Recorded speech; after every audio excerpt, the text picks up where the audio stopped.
வாங்க morning breakfast என்னன்னு பார்க்கலாம். கேரட்டு, ஒரு ஆனியனு, கொஞ்சம் பச்சை மிளகா, கொத்தமல்லி கட் பண்ணி வச்சுருக்கேன். பாருங்கள், தோசை மாவு, இட்லி மாவு எதுவாக இருந்தாலும் பரவாயில்ல. ஒரு சின்ன சைஸு தோசை மாவு குட்டியாக ஊற்றிக்கோங்க. நம்ம வெறும் தோசை சாப்பிட்டுட்டு போர் அடிக்கும். அதில் கொஞ்சம் கேரட்டு, வெங்காயம்லாம் போட்டு சாப்பிட்டா கொஞ்சம் டேஸ்ட்டாகவும் இருக்கும். கொஞ்சமாக ஆனியன் மேலே போட்டுக்கோங்க.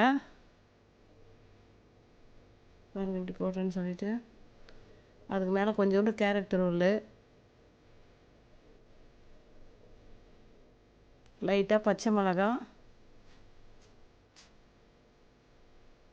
கொஞ்சமாக கொத்தமல்லி போட்டுக்கோங்க. வெறும் இட்லி தோசையே சாப்பிட்டுன்னு தான் போர் அடிச்சிடும். இது மாதிரி கொஞ்சம் டிஃப்ரெண்ட்டாக செஞ்சு கொடுத்தா குழந்தைங்களும் நல்லா விரும்பி சாப்பிடுவாங்க. இந்த சேனல் பிடிச்சிருந்தா லைக் பண்ணுங்கள், ஷேர் பண்ணுங்கள், சப்ஸ்கிரைப் பண்ணுங்கள்.